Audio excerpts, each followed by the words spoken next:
Previously on the Youth Leadership Debate. Governs the education system in Nigeria. The current education system is the 9-3-4 system, which means the 9 years of basic education, 3 years of secondary education, and 4 years of tertiary institution. The opposing team argued that Nigerian schools are bedeviled by a number of ills such as funding deficit, poor infrastructure, students taking longer to graduate from school. These are all obstructions, like my first speaker has already mentioned, not the fault of the education. Now to targeted reporting, the first thing that they do is an attempt to delineate blame and shift exclusively to the federal government. We can continue that and say that that is true.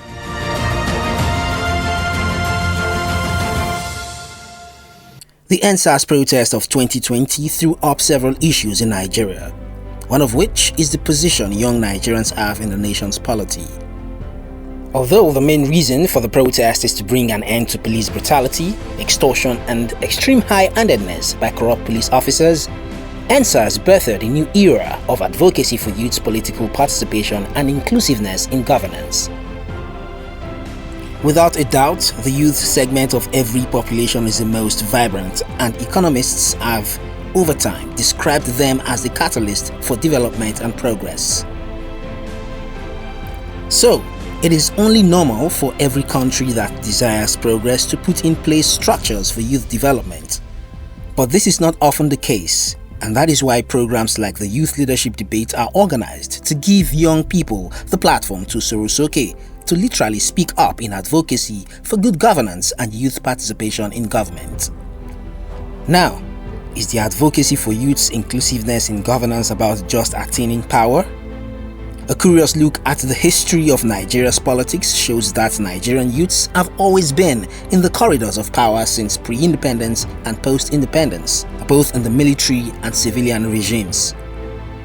A look at the profiles of some of the people that occupy political offices today shows that the bulk of them have been there since 1999, when the current democratic dispensation began. This means that they started in their youth. But what difference have they made?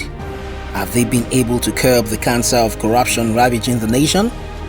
Have they been able to provide the necessities to the masses? So, it shows clearly that there is an underlying problem apart from youth inclusiveness that needs to be solved. Be that as it may, the Youth Leadership Debate aims to correct this anomaly and give confidence to the voice of young people, leveraging it as an effective tool to cause a transformed Nigeria.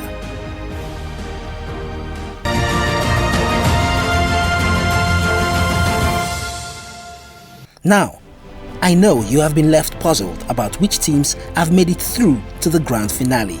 I'm pleased to announce that the team from Ahmadu Bello University will come face-to-face with the contestants from the University of Benin to determine who goes home with the top prize. Before we go ahead, we also have some very special judges who are joining us to decide who the winner that would emerge today from this keenly contested competition. And with us today, we have Samson Itodo, Yemi Adamolekun, and then Onye Mobi. Today, we're going to have the two teams supporting and then opposing the motion. Now, it's my pleasure to introduce from the Ahmadu Bello University, all the way from the Ahmadu Bello University. And then we move to Uniben, who's also in the final. Ladies and gentlemen, fellow Nigerians, it's time for the Youth Leadership Debate Grand Finale.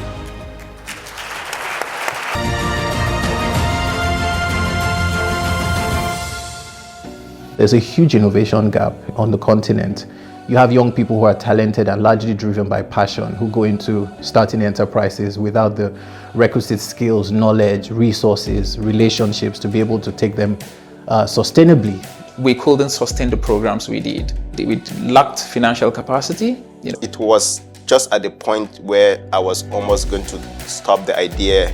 The SIP Social Innovators Program was designed so that we can bridge that gap. We can fill that gap of capacity. Indirectly, when they invested in me as a young person, they've invested in the over 11,000 plus women that we've been able to empower. We're able to provide relief materials to over 3,000 inmates. For just the last 3 years, after being a LIVE fellow, we are able to achieve that goal to the highest level I can think about.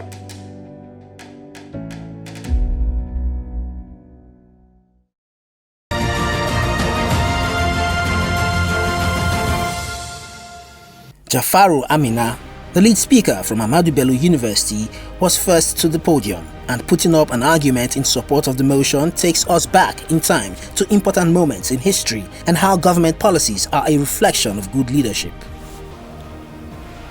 Leadership is the capacity to turn vision into reality.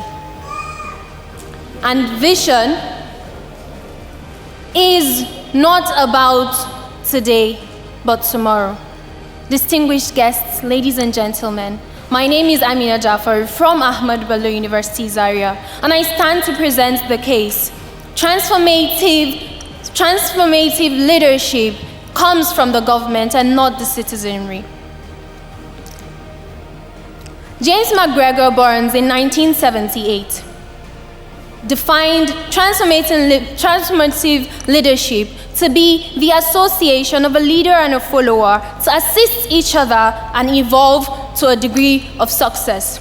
Today, transformative leadership has many definitions, but one thing stands, that transformative leadership is the ability of a leader to cause a lasting change.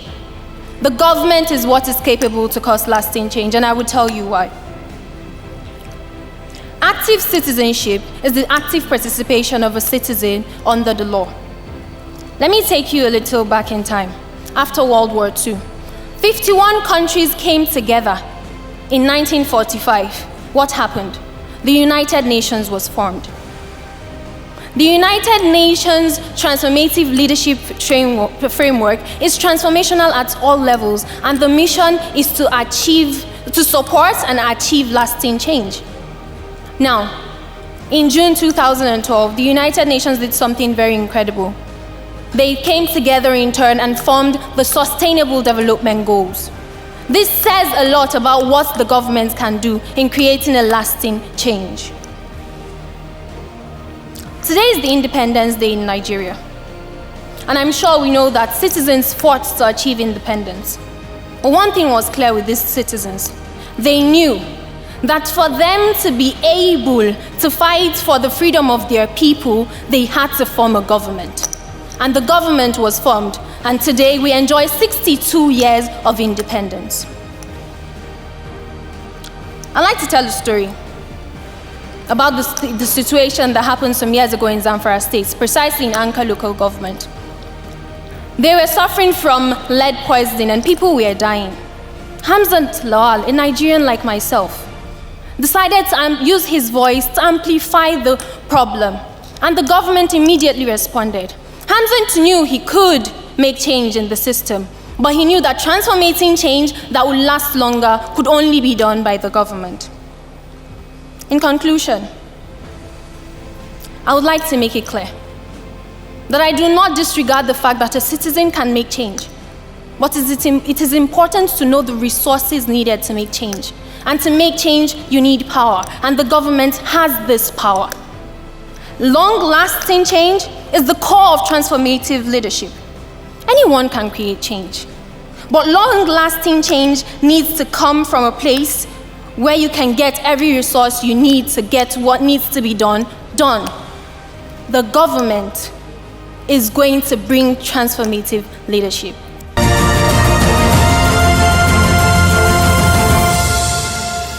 Ochuwa Victory Omira, the lead speaker from the University of Benin, argues that transformative leadership begins with the people, since there cannot be a government without them. Ladies and gentlemen, a few moments ago, we all stood up in solidarity and we made a loud declaration. We said, "Arise, O compatriots, Nigerians call obey, to serve our fatherland with love and strength and faith." Now, who are these compatriots? Is it one person? Is it a group of people? Or is it everyone who has the privilege of calling themselves Nigerians? It will be of interest to note that the highest office in a land is the position of its citizens, and these were the words of an elected leader, former President Barack Obama. Just as an employer is to an employee, so are citizens to the government. The citizens elect the government to serve them, and they are actually answerable to the citizens. Ladies and gentlemen, change will only come when we as citizens own our position and power to drive the change that we desire. I am Victory Ochua Omwera from the University of Benin, and I will be arguing against the resolve that states that transformative leadership will come from the government, not the citizens. In the course of this debate, or in the course of my argument rather, I'll be taking you on a journey to see reasons with me why citizens are the ones to drive transformative change. First of all elected leaders were first citizens. The President of the Federal Republic of Nigeria, His Excellency President Muhammad Buhari, was first a citizen before he was elected as a leader. So citizenship or transformative leadership starts from the citizens. We have to use a bottom-up approach to start bringing in good citizens who are educated and know their rights to then become good leaders who also can drive transformative change. Secondly, we live in a democratic environment, and democracy by definition is the government of the people, for the people, and by the people. That means there is no democracy without the people. It means that active citizenship is the goal.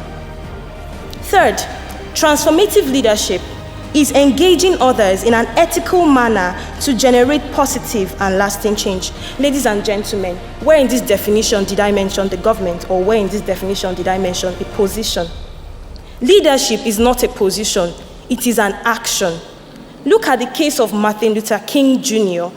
He never held a political position, yet he was the youngest Nobel Peace Prize winner because of his civil rights movement, and he is the model of active citizenship, not only in America, but in the world today. Finally, ladies and gentlemen, my opponent argues that transformative leadership comes from the government, but what happens when this government tenure elapses? Does transformative leadership end there? No, transformative leadership is a journey and not a destination. So we must begin to educate citizens to know their rights, and then we educate them to keep government accountable, and also educate them to be good leaders themselves. And lastly, educate them on how to elect good leaders themselves. That is where the journey of transformation leadership begins. Thank you very much.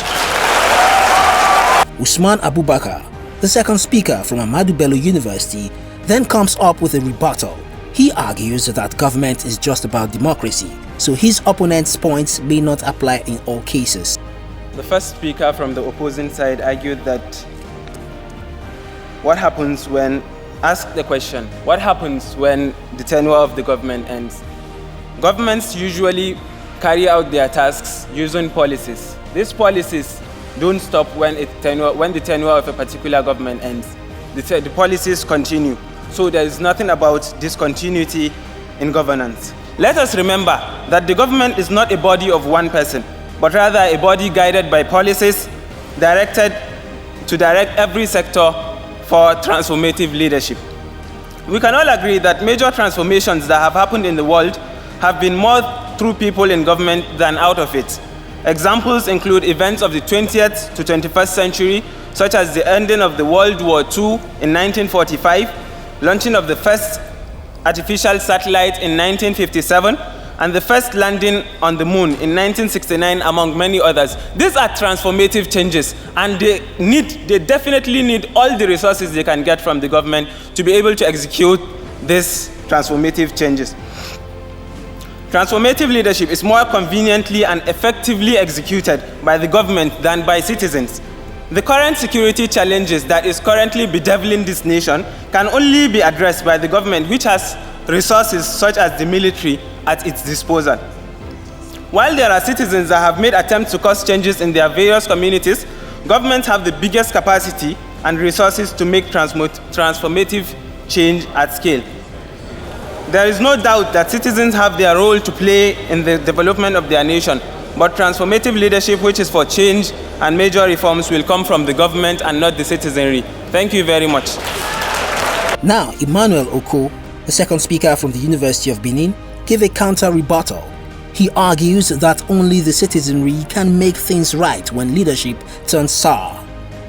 He comes up with a series of examples to drive home this point. Ladies and gentlemen, while my opponent was speaking, he said that there are other countries in the world that do not operate a democratic system of government but have transformative leadership. I will, however, point to a fact that is taking us away from the topic of this debate. The debate clearly states transformative leadership is the way. Transformative leadership will only come from the government and not the people, and not necessarily bringing up democracy. Thank you. I am Emmanuel Oko from the University of Benin, and I'm here to argue further against the resolve that transformative leadership can come from the government and not the citizenry. Ladies and gentlemen, I would like to remind you that while there is no leader without a follower. What then happens when leadership turns sour? Who has the right to change these leaders, if not the followers? And in this case, it is the citizens. How long must we sit and wait as citizens while we wait for our leaders to change? Do we just stand by the sidelines and fold our arms while our infrastructure is depleting, our educational sector is in problem, our health sector is in problem, or do we take up actions as active citizens to ensure that these issues are properly addressed by our government? Secondly, let us consider the registration of permanent voters cards this year. A report by Channels TV states clearly that INEC said, and I quote, that there was a record of an unprecedented surge in the registration of the permanent voters card this year. What led to this surge, let me ask, ladies and gentlemen? Was it the influence of the government or the people? Let us consider the following examples. The examples I am listing are examples of everyday Nigerians, not Nigerians with political offices. For example, the likes of Reverend Father Kelus Godwin, who stopped members of his congregation from worshiping without their permanent voters card. Secondly, we have the likes of Mr. Femi Falana, a human rights activist who urged professional bodies to urge their members to go for permanent voters card registration. And thirdly, even our very own artists stood in solidarity and organized free parties and fan meetings, with the entry point being only the permanent voters card. Now, ladies and gentlemen, I ask again, what led to this upsurge? Going to my last point, my opponent is arguing that transformative leadership comes from the government and not the citizenry. That is just like imagining one hand clapping. Can you imagine the sound of one hand clapping? We as a nation cannot focus and hope on one man or a group of people we call leaders to enact change. Instead, we should as a collective focus on active citizenship and transformative leadership to change our country by causing positive and lasting change in an ethical manner in Nigeria. Thank you.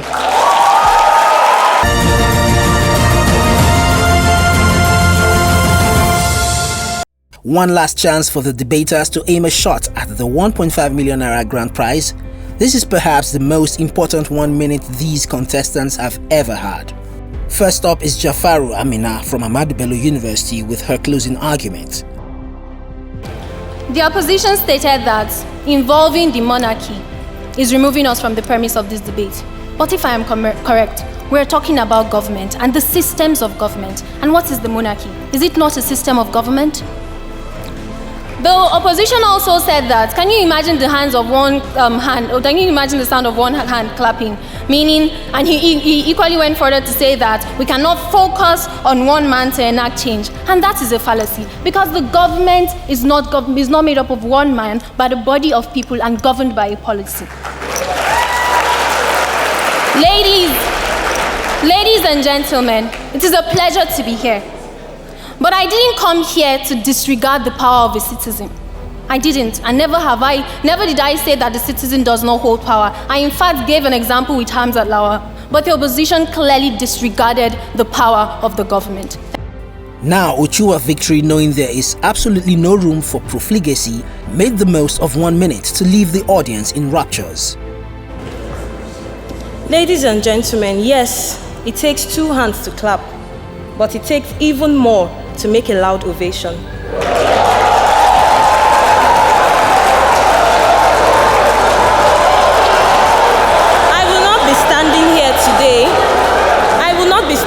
here today to debate on this topic, if not for several reasons. I mean, I've been away from school for 7 months. It can almost make you apathetic towards the government. But I'm here for 3 reasons. Number 1, the kind of people I've surrounded myself with who inspired me to be patriotic.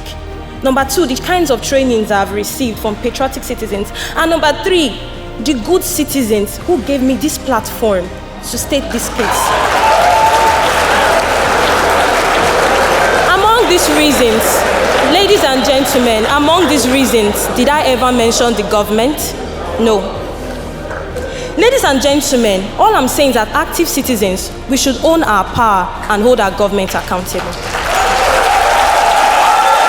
If I ever wanted to be a judge, not today.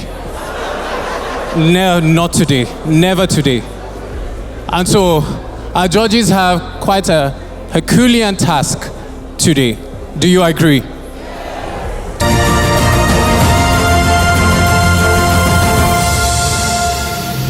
I must commend the composure, the poise, the confidence of the speakers, and they did a good analysis of the topic. I'd really like to start by commending Amina and Victoria as young women who were extremely confident.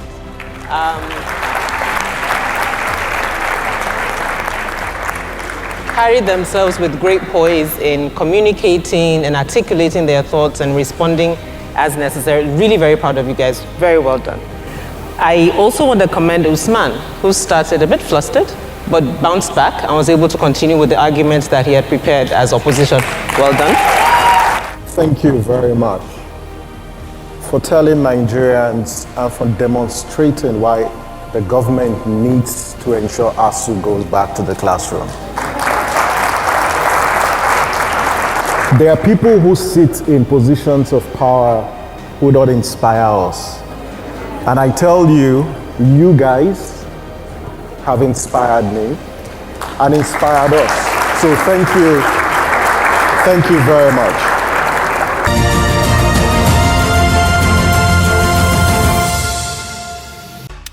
Are you tired of feeling like you're not making a difference in your community? Do you want to take action and create a better future for yourself and others? The Leap Africa's advocacy and moral courage courses can help you do just that.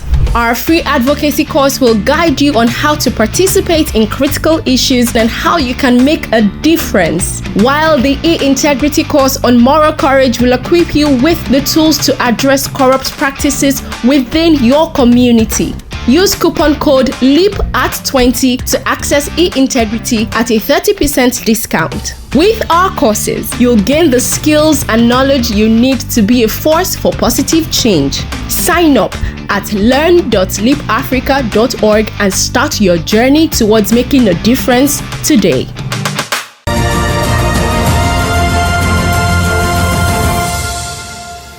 By unanimous decision from our 3 judges today at the platform Nigeria on the 1st of October 2022, I will be announcing the runner-up for this debate.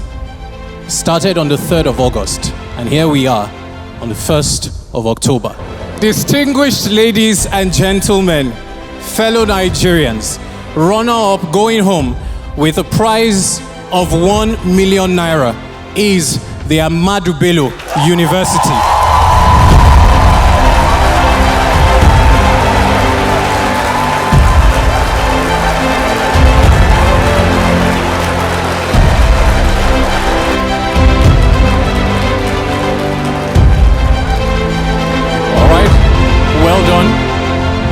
Well done. This is the point where I would call on our winners for today, going home with 1.5 million naira, is the University of Benin. Our winners for the Youth Leadership Debate under the Nigeria Youth Futures Fund, supported by MacArthur Foundation, Ford Foundation. We have our winners today.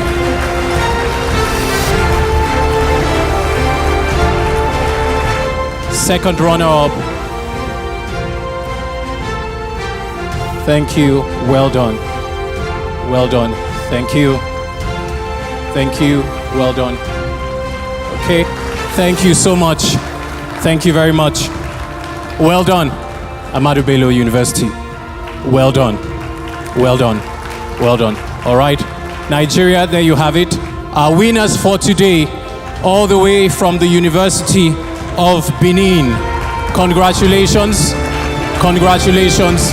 The University of Benin, please step forward. Please step forward for the presentation of your prize. They're going home with 1.5 million naira. But more than that, they're going home having been able to present their argument, their strong convictions to Nigeria today. Over 50 students from various tertiary institutions in Nigeria started on the journey, and not one of them ended up on the losing side. The program has left a deposit of knowledge that will build these young Nigerians for active participatory positions in the transformation of Nigeria. The Youth Leadership Debate is an initiative of the Nigeria Youth Futures Fund (NYFF), implemented by Leap Africa and funded by the MacArthur Foundation and the Ford Foundation. If you'd like to know more about their operations, kindly visit their website on www.leapafrica.org.